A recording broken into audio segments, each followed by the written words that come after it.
क्या कहें, समय तो हो गया, लेकिन हम एक छोटी सी बात आपको बता रहे हैं, पूरी विस्तार से नहीं बताएंगे। एक बैंक मैनेजर थे, स्वयं भी और उनकी पत्नी भी बैंक मैनेजर थी।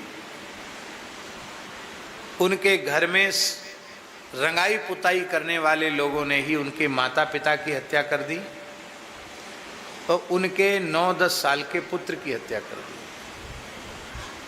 दिल्ली की घटना है ये, दिल्ली की।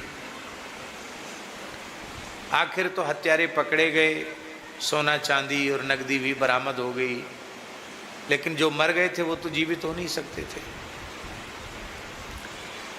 तो वो जो व्यक्ति हैं उनकी स्थिति पागल जैसी हो गई, नौकरी पर जाना छोड़ दिया। उनके एक साड़ू भाई थे, वो उनको लेके हमारे पूज्य गुरुदेव पहाड़ी बाबा महाराज के पास आए, सारी बात बताई। महाराज जी भी बड़े दुखी हुए, तो बोले महाराज हम इसलिए आपके पास लाए हैं कि आप इनको समझाओ, ये बार बार आत्महत्या का प्रयास करते हैं। महाराज जी ने समझाया आत्महत्या कोई समाधान तो है नहीं, अब जो विपत्ति आई तो आई, क्या करोगे। बोला महाराज मैं किसके लिए जीऊं, मैया नहीं, बाप नहीं, बेटा नहीं। तो महाराज जी के मुंह से निकला, ए बुढ़ा हो गया क्या, हो जाएगी एक संतान।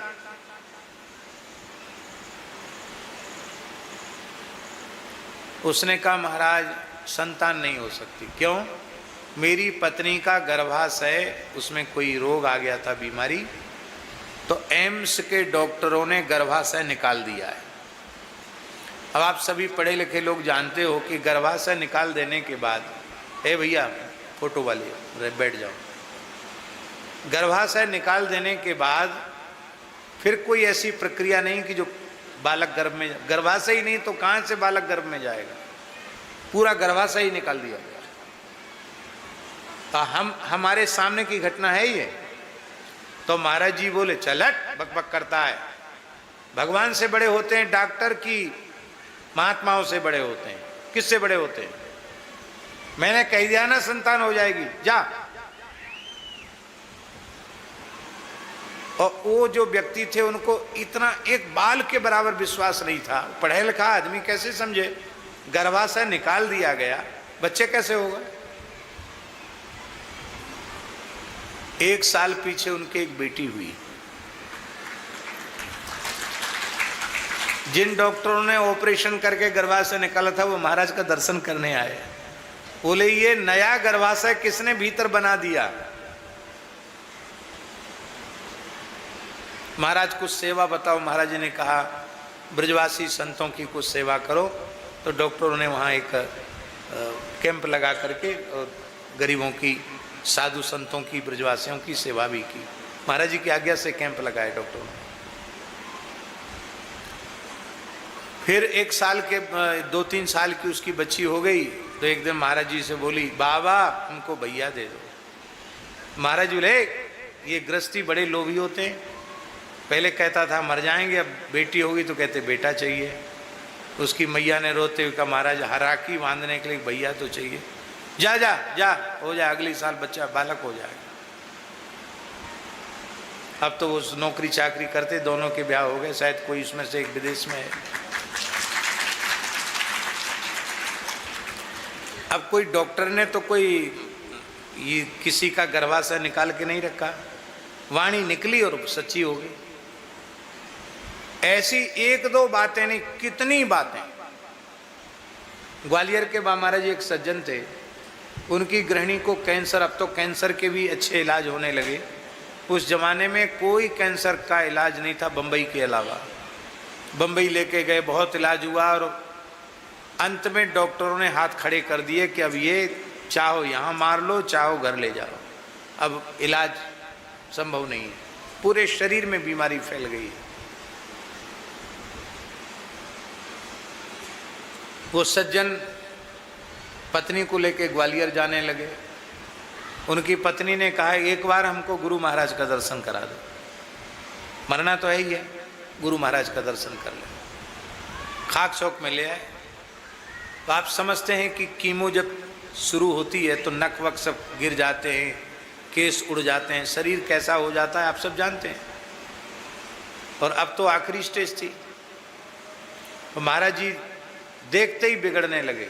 अरे राम राम, दुनिया में घुमा रहा है, अमर करेगा, अमर करेगा, ऐसे ही बोलते थे, अमर करेगा।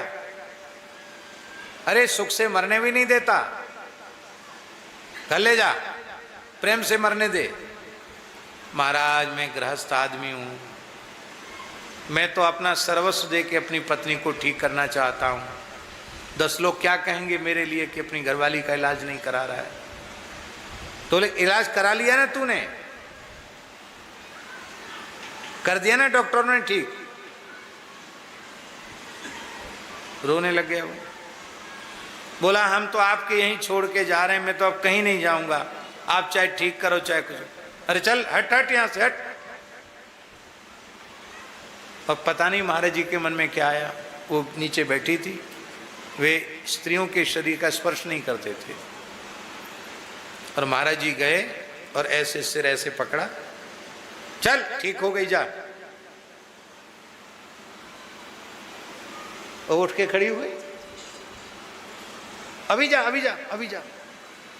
इसके बाद माताजी बिल्कुल ठीक हो गई, कोई बीमारी नहीं, फिर से बाल आ गए, फिर से नख आ गए, तगड़ा शरीर हो गया। और इसके बाद कम से कम 20 वर्ष तक जीवित रही, 20 वर्ष तक।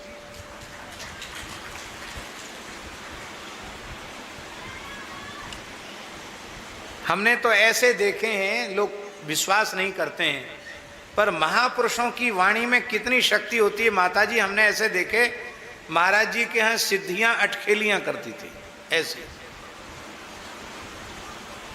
ज्यादा लोग नहीं रहते थे खाक चौक में, 10-11 से मूर्ति ज्यादा हुए तो बस उल्टी गिनती शुरू।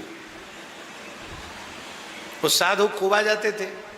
एक बार कम से कम 50-60 लोग आ गए, संत आ गए, गृहस्थ आ गए, भक्त आ गए, संत आ गए, ठीक पंगत का समय। हमने भगवान को भोग लगाया मंदिर में, और महाराज जी बोले पंगत बिठाओ। तो एक रसोईया थे, महात्मा थे निम्बार्क संप्रदाय के, मोहनदास जी नाम था उनका, मोहन कहते थे हम लोग, आसाम के थे, बड़े अच्छे रसोई, बड़े देवता पुरुष थे, रसोई इस भंडार में सेवा करते थे।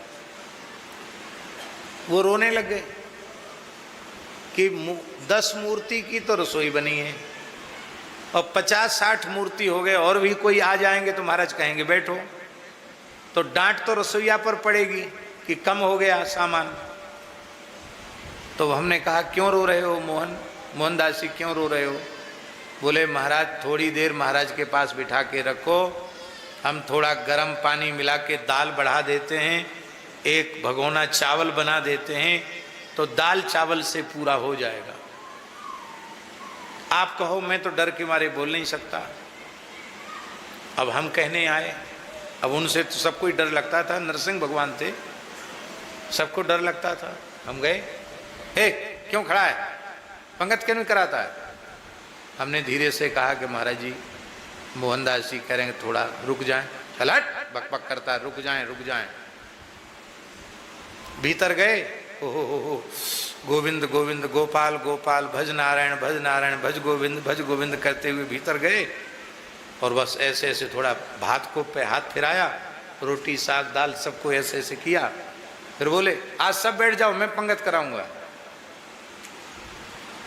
100 साल से ऊपर उम्र थी उस समय, 110-115 वर्ष की आयु रही होगी महाराज जी की। मैं सबको पंगत कराऊंगा। माताजी सबको बिठा दिया, सबको भरपेट रोटी, सबको दाल भात फुल्का साग सब कुछ भरपेट सबको जिमा दिया, और मोहनदास रसोईया को भी पंगत में बिठा दिया, हमको भी बिठा दिया, अकेले पूरी पंगत परोसी। और इसके बाद रसोईया को कहते हैं जा बचा कुचा सामान संध्या को ब्यारू के काम आएगा, रख लेना। देखा तो चावल भी रखा था, रोटी भी थी, सब चीज बच गई थी, सब खा गए, सब बच गई। ऐसे ऐसे खेल आए दिन होते थे महाराज जी के पास, पर स्वयं अपने आप को एकदम छिपा करके रखते थे। बोलो वृंदावन बिहारी लाल की जय।